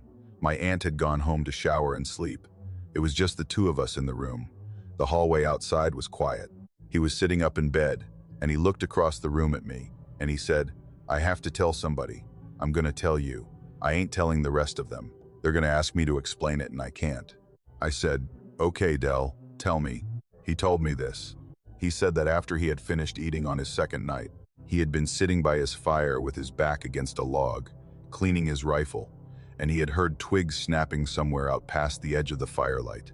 He had set the rifle down across his knees. He had called out. He had thought it was a bear, maybe, drawn in by the smell of his food. What had come out of the dark into his camp was not a bear. He said a man had stepped into the light first. A tall man, thin, older, he thought, though he could not judge the age well. Long beard, long hair, wearing layers of old, dark clothes that Del could not put a time period on.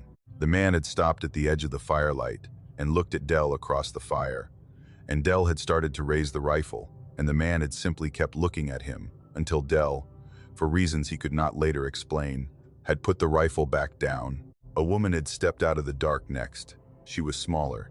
She wore a long dress. Her hair was long and unbound. She came up and stood beside the man. And then children had come out.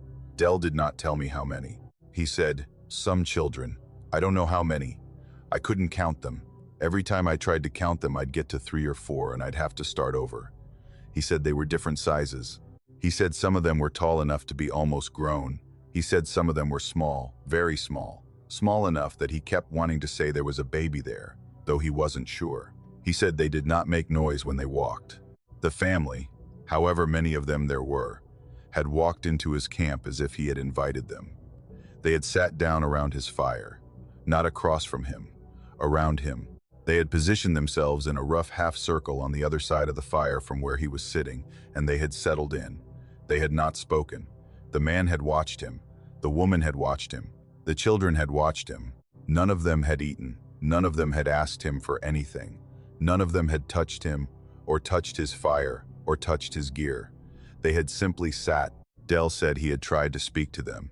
He did not remember exactly what he had said. "Hello," probably. "Who are you? Are you lost?" He said none of them had answered.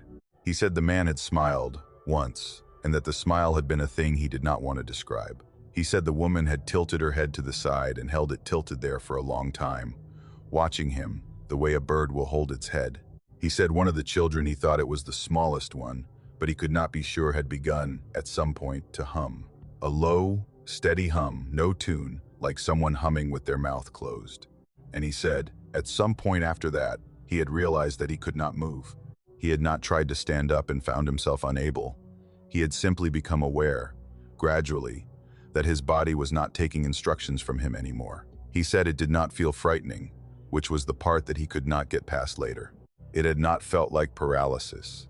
It had felt like the decision to move had gone somewhere else, to some other part of the clearing, and he was waiting for it to come back. He said he had watched the fire burn down. He said the family had watched the fire burn down with him. He said nobody had spoken. At some point, he said, He had fallen asleep. He did not remember falling asleep. He remembered being awake, and then he remembered being awake again. And in the second awakeness, it was daylight. He was lying on his back on the ground where his camp had been. The fire was dead ash. The family was gone, and so was everything he had brought with him. His pack was gone. His rifle was gone. His boots were gone. His water bottle was gone. His knife was gone. His coat was gone. His wallet was gone. Even his cap was gone. He had woken up on the bare ground in his base layer, with his socks and his watch and nothing else. He said he had sat up, and he had looked around, and he had understood, without being able to explain why, that he was not going to find his things.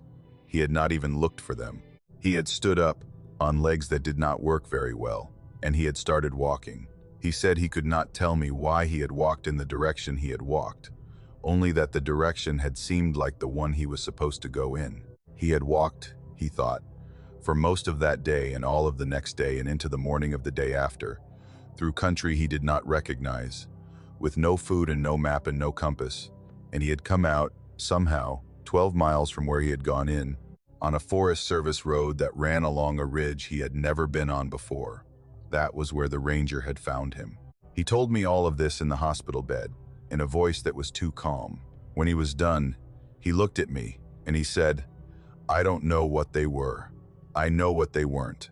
They weren't hikers. They weren't lost. They weren't bad people. I don't even think they were people." He paused. He said, "I think they were just a family. I think they were a family that has been up there a very long time. And I think for some reason they wanted to sit with me for a night. And I think if they had wanted anything more, they would have taken it, and I wouldn't be here." He asked me not to tell anyone. I did not. Dell was never right again after that. He went back to work. He got a job at a local lumber yard. He stopped hunting. He stopped going into the woods at all. He jumped at small sounds. He could not sit with his back to a window. He developed a habit of looking over his shoulder when he was driving, as if to check his back seat. My aunt tried to get him to talk to someone, a counselor, a pastor. He would not. He told her he was fine. He told her he had gotten lost and he had been scared and he was over it now. He died 4 years later in a single car accident on a straight road at 2 in the afternoon in the middle of a clear, sunny summer day. I was scouting new deer stands on public land in the North Carolina Blue Ridge in late October, about an hour before sundown on one of those clear, cool afternoons when the hardwoods have just dropped most of their leaves, and you can see a long way through the woods for the first time since April. I had been hunting the same tract of national forest for most of 20 years, and I thought I knew it about as well as any man could know a piece of country he didn't live on. I had my favorite stands, my favorite trails, my favorite benches, where the wind usually held right in the morning. But I had gotten tired, that fall, of hunting the same ground. The deer had gotten smart about the spots I liked.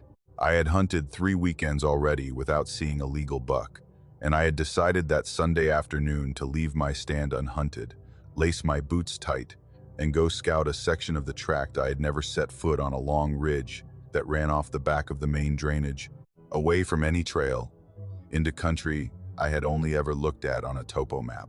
The map showed the ridge as a thin spine of land about 4 miles long, curving out to the northwest, with steep drops on both sides. No trails, no roads, no structures. Just contour lines, growing tighter as they got higher, and a few little blue threads of seasonal creeks down in the draws on either side. On the map, it looked like the kind of ridge that deer would bet on, where nobody in their right mind would hunt because nobody in their right mind would want to pack a deer back out of there, which was exactly why I wanted to look at it. I parked my truck at a Forest Service gate off a washboard gravel road and started walking up the fire break at about noon. The fire break petered out after a mile, and I picked my way up the main drainage through open hardwoods for another 45 minutes until I hit the ridgeline. From there, I turned northwest and started walking the crest, picking my way around occasional blowdowns, stopping every few hundred yards to glass the slopes on either side and look for sign. It was good country. I found 2 good rubs and a scrape line within the first half mile. I found a bedding area on the southwest side of the ridge, where deer had laid down so often that the leaves had been pressed flat into oval dishes in the soil. I was happy. I was mentally marking spots, thinking about which ones I would come back to with a climbing stand.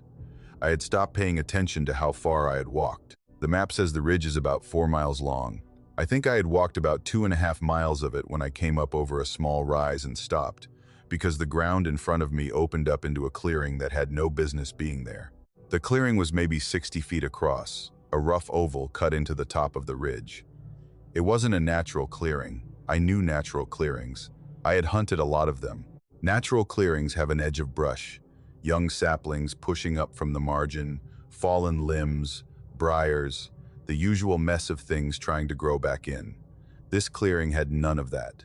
The ground was bare dirt and moss and short grass, and the line where the clearing met the hardwoods was sharp, as if something had drawn a circle with a stick and killed everything inside it. There were no fallen limbs, no leaf litter, no sticks. The hardwoods all around it had dropped their leaves, and the ground everywhere else on that ridge was knee-deep in them, but inside the clearing there was not one leaf. The wind had not blown leaves into it. I don't know how that was true, but it was true. I was standing at the edge of it, and I was looking at the difference between the leaves on my side of the line and the absence of leaves on the other side, and it was as clean as a line of paint. In the middle of the clearing was a cabin. It was small, low. The roof was maybe 7 feet at the ridge. It was built from hand-hewn logs, dark with age, fitted together tightly at the corners with square notches, and the gaps between the logs were chinked with a deep red clay that I recognized because I had seen the same clay in old homesteads my grandfather used to take me to when I was a kid. There was no chimney. That was the first thing that struck me as wrong, beyond the wrongness of the clearing. Every old cabin in these mountains had a chimney. Without a chimney, a cabin was just a shelter, not a home. There were no windows on the side I could see. The door was on the long side of the cabin, facing me, made of rough-sawn planks held together with what looked like forged iron bands. The door was standing open. Not wide, just open, maybe 6 inches, enough for a cat to walk through. And smoke was coming out of the open door. It was thin and white and steady. It did not come in puffs. It came in a constant, slow rise, as if something inside the cabin was smoldering on a low fire. The smoke did not rise straight up. It drifted out of the doorway and slid along the top of the door frame and went up the front of the cabin and disappeared over the roof. It had no chimney to go up, so it was just leaking out of the house in the laziest way possible, the way smoke leaks out of a kitchen where a pan has been left on a warm burner. I stood at the edge of the clearing for a long time, long enough that my legs began to ache. The afternoon sun was low enough now that the shadow of the cabin was stretching out across the clean ground in front of it. I was breathing shallowly. I didn't know I was, but I became aware of it. The silence on that ridge had become a different kind of silence. The birds had stopped. The wind, which had been moving through the hardwoods on my walk-in, had stopped. The dry leaves underfoot, which had been rustling every time I shifted my weight, were quiet because I had stopped shifting my weight. It was then that I saw the girl. She was sitting in the doorway of the cabin. I had not seen her when I had first come over the rise. I am sure of that. I would have seen her. The doorway was directly in my line of sight, and her gray dress was darker than the inside of the cabin, and my eyes had gone to that doorway the first second I had seen the building. She had not been there, or she had been there, sitting perfectly still, and my eyes had not made sense of her shape until something in her had moved, and then my eyes had found her, and I did not see the moment when I began to see her. She was a girl, 10 years old maybe, 11 at the most. She was sitting on the threshold of the doorway with her knees drawn up and her arms around her shins. She wore a long gray dress that came all the way down over her feet, so I could not see her toes, only the faint shape of them under the hem. Her hair was long and loose around her shoulders, a pale brown, the color of old hay. Her face was thin. Her skin was pale but not sickly pale. Her eyes were open. Her eyes were on mine, and her hands, folded around her shins, were small and white, and her fingernails were clean. She did not move when I saw her. She did not react. She did not smile or frown or speak or flinch or blink. She simply held my gaze, as if she had been waiting for me to find her in the doorway. And now that I had, there was nothing more for her to do than look back at me. I want to say that I made a reasonable decision about what to do next. I did not. What I did was I stood at the edge of the clearing and looked at that girl for a long, long time. And she looked at me, and I had a feeling spread through my chest that I have not felt before or since in my life. It was not fear, exactly. It was something lower than fear. It was the feeling of a body that has recognized, before the mind has, that something fundamental about the situation it is in is wrong. It was the feeling a deer must get when it comes into a familiar meadow and smells something new in the air. The smoke kept coming out of the door behind her. It drifted up past her hair without moving a single strand. I began to back up. I backed up slowly. I took one step, and then another, and I watched the girl, and she watched me. I did not turn my back on her. I stepped into the hardwoods behind me, and the clearing narrowed in my sight, and the cabin grew smaller, and the girl's face grew smaller, and still she watched me, and still she did not move. I backed up until a big oak trunk blocked my view of the doorway, and I kept backing up, and then I finally turned, and I walked, not ran, walked as fast as I could along the ridge back the way I had come. I did not look behind me. I did not stop. I walked for what I think must have been an hour, until I came back to the drainage, and then I went down the drainage and across the fire break and back to my truck, and by the time I got there the sun had dropped below the ridge and it was almost full dark. I sat in my truck for a long time, with the doors locked. I didn't start the engine, I just sat there. When I got home that night I took out my maps. I have every topographic map of that national forest, some of them 30 years old, and I have a couple of satellite image books a friend in the Forest Service gave me. I spread them out on my kitchen table. I traced the ridge I had walked, with my finger, from the fire break up through the main drainage to the top, and then along the crest for 2.5 miles. I put my finger where the cabin should be. There was no cabin there. There was no clearing there. There was no dot. There was no little square on the topo. There were just contour lines, tight together, showing a ridge line that ran through hardwoods that, according to the map, had not been disturbed by any structure since the map started being made. I checked satellite imagery on my computer. I zoomed in as close as the images would let me. I could see the hardwoods. I could see the bare October branches. I could not see a clearing. I could not see a structure. I could not see anything that was not consistent with a ridgeline of undisturbed national forest. I called a buddy of mine who had worked for the state on some historical surveys, and I asked him, without telling him why, if he knew of any old homesteads or hunting cabins on that ridge. He looked it up in his records. He told me there was nothing recorded on that ridge. He told me that, to his knowledge, no private holdings had ever been on that ridge since the land had come into the national forest in the 1930s, and that no known historical structures had ever been documented there. He asked me why. I told him I had seen what I thought was an old chimney and wanted to know if it had a name. He told me I was probably looking at a rock cairn. I told him probably so. I thanked him and I got off the phone. I did not hunt the rest of that season. I told my wife I was tired. The following spring, in the 3rd week of April, I asked a buddy of mine named Eli, a man I had hunted with for 20 years, a man who had been to Iraq and back and was not scared of much, to come with me to that ridge. I did not tell him exactly what I had seen. I told him I had found something strange in the fall, and I wanted a second pair of eyes on it. I told him to bring his pistol. He laughed at me, but he brought it. We walked in on a warm Saturday morning. The forest was greened up, and the hardwoods had their new leaves, and the country looked different than it had in October. But the ridge was the ridge, and I had the route in my head, and I was able to retrace it. I found my little rise. I walked up over it. The clearing was still there. It was still a rough oval, maybe 60 feet across. The edges were still sharp. The hardwoods around it still had a clean line at the border where their growth stopped. The ground inside the clearing was still bare, or as close to bare as an April clearing could be, a short green moss in places, some low grasses, but no undergrowth, no leaf litter, no saplings, no briars. The clearing was still impossibly clean, but the cabin was gone. There was no cabin. There was no pile of logs where a cabin had been. There was no stone foundation. There were no ashes. There was no sign on the ground, as far as I could see, that a cabin had ever been there. The clearing was empty. It looked as if it had always been empty. It looked, if anything, older than it had the fall before, like a place that had been clean for a very long time. Eli walked the clearing. He walked the perimeter. He bent down and pushed the moss aside with his fingers in a couple of spots. He came back to me and he said, "You weren't lying. This is not natural." I asked him what he thought it was. He said he did not know. He said it felt and these were his words, "Like the ground is holding its breath." We did not stay long.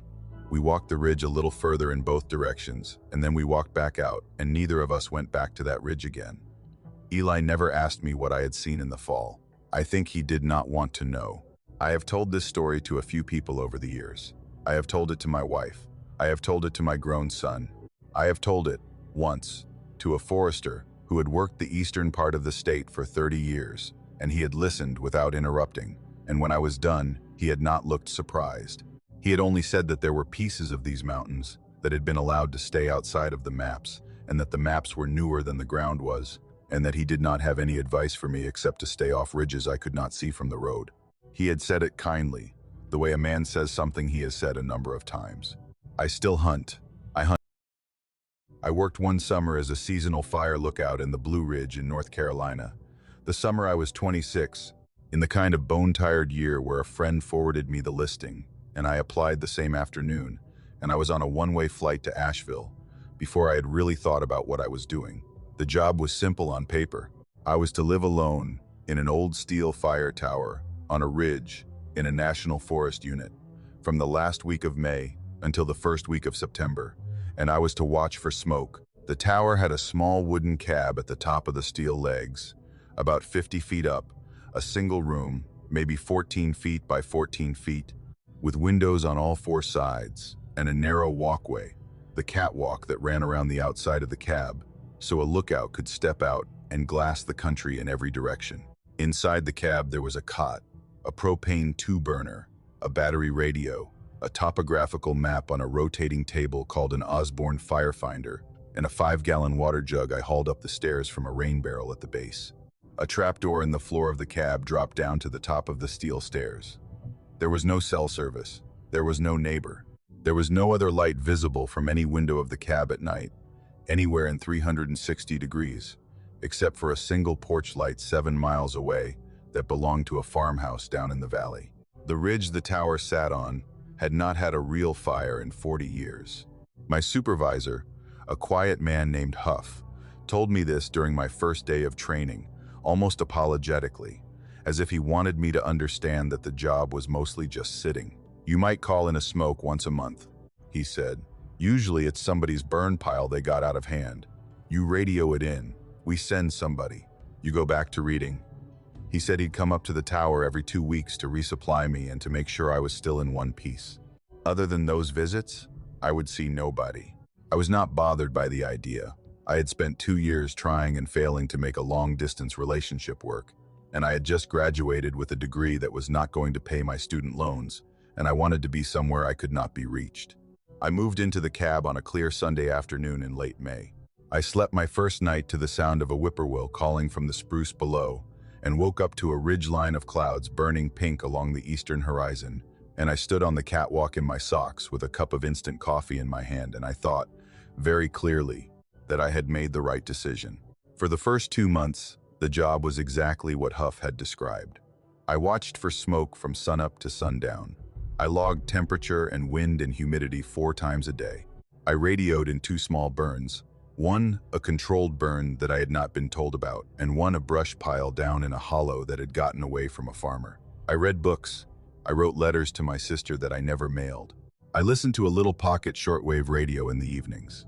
I became, over those weeks, the kind of quiet that a person becomes when they have not had a real conversation in a long time. The quiet was not bad. The quiet was, in fact, what I had come for. The mountains around me grew into something I felt rather than looked at. I learned the shapes of the distant ridges well enough that when a new one would appear on a very clear morning, I would feel startled, the way you feel when a guest you had forgotten about walks into your kitchen.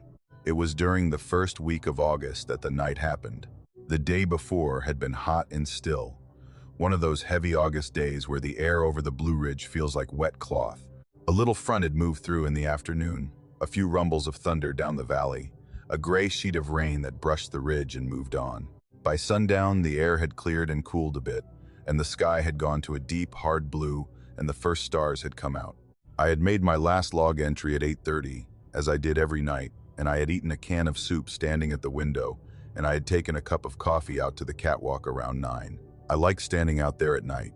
The railing was steel and the grating under my feet was steel, and there was a particular sound the wind made through the struts of the tower when the breeze picked up, a thin, steady hum that I had come to find comforting.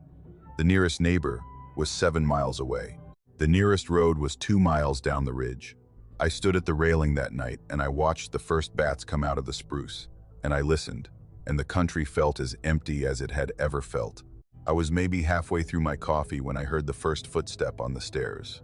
The stairs to a fire tower are not quiet. They are old welded steel, pitted with rust in places, bolted through holes that have loosened over 50 years, and every step creaks or pings or groans under weight. There is a particular sound that a human foot makes on a steel fire tower step that you learn fast in the first week of a season.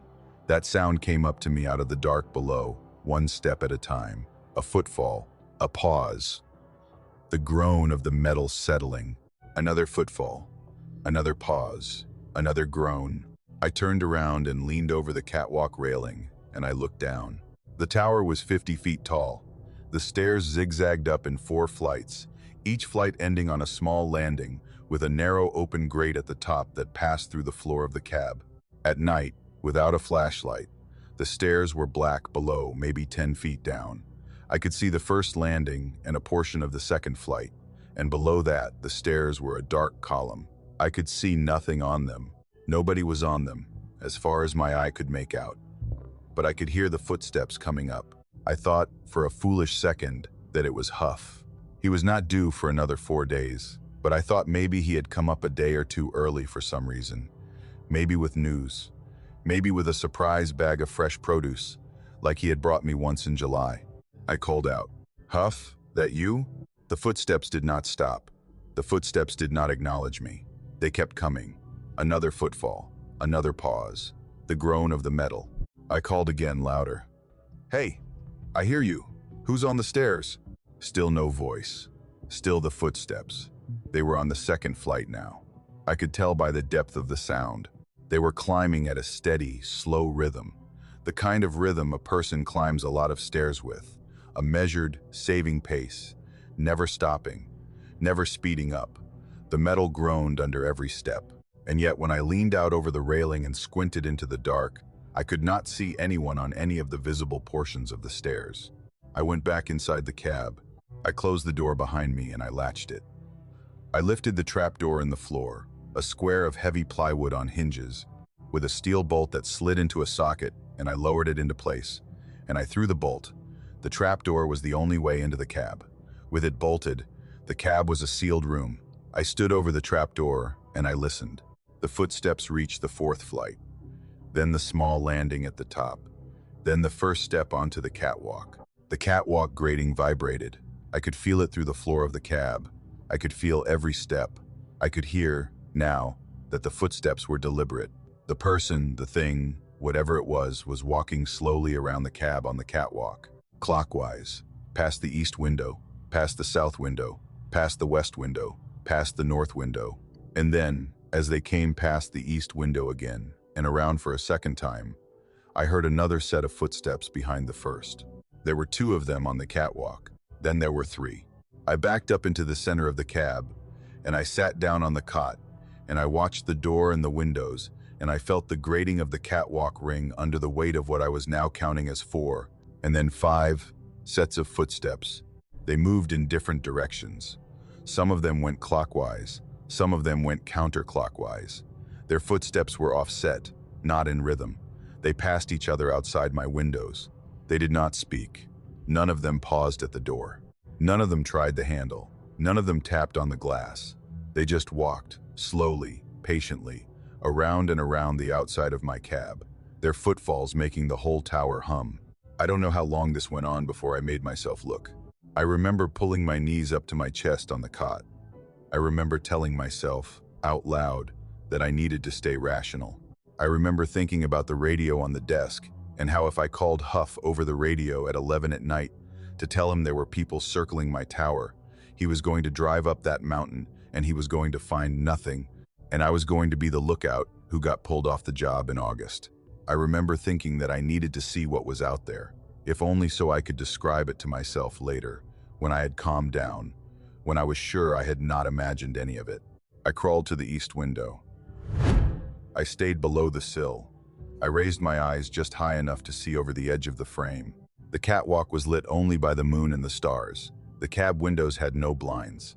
The grating of the catwalk was clearly visible in the dim light, and the steel railing beyond it, and the black drop of the mountain below, and there was nobody on the catwalk. The footsteps did not stop. They continued. I could hear them. I could feel them through my hands where I gripped the sill. Something was walking past the north window at that exact moment. I could track it by the sound. The grating sang under its weight as it moved. But there was nothing there. I dropped back down below the sill. I crawled across the floor, and I got under the cot. I lay on my back with my eyes wide open, and I listened. And for the rest of the night, I listened to footsteps pass around and around the outside of my cab, 5, 6, 7 sets of them, different weights, different cadences, all of them slow, all of them deliberate, all of them silent in every way that was not the actual walking.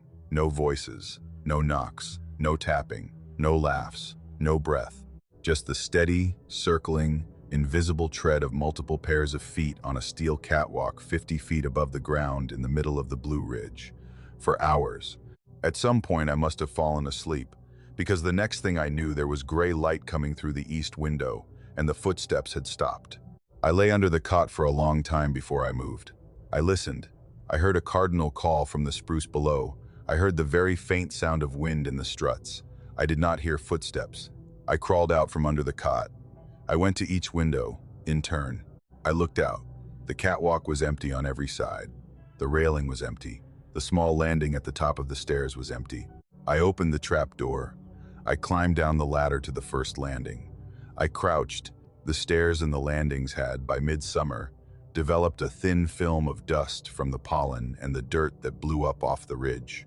A season's worth of Huff's boots and mine had left prints in that dust, his bigger than mine on top of his, a familiar record of the two humans who were allowed to be on those stairs. There were no new prints, none. Not on the fourth flight, not on the third, not on the second, not on the first. The dust on the stairs was exactly as I had left it the afternoon before, when I had last come down to check the rain barrel. The dust on the catwalk grating was exactly as it had been. The prints that were there were mine and Huff's. The stairs that had groaned under the weight of at least 5 separate climbers the night before were undisturbed. I finished my season. I don't know why I didn't radio Huff that morning and ask him to come get me. I think I was embarrassed, or I think I needed to prove to myself that I could finish what I had started, or I think I was afraid that if I left the tower in the middle of the day, I would be admitting to myself that I had not been alone on that ridge all summer, and that I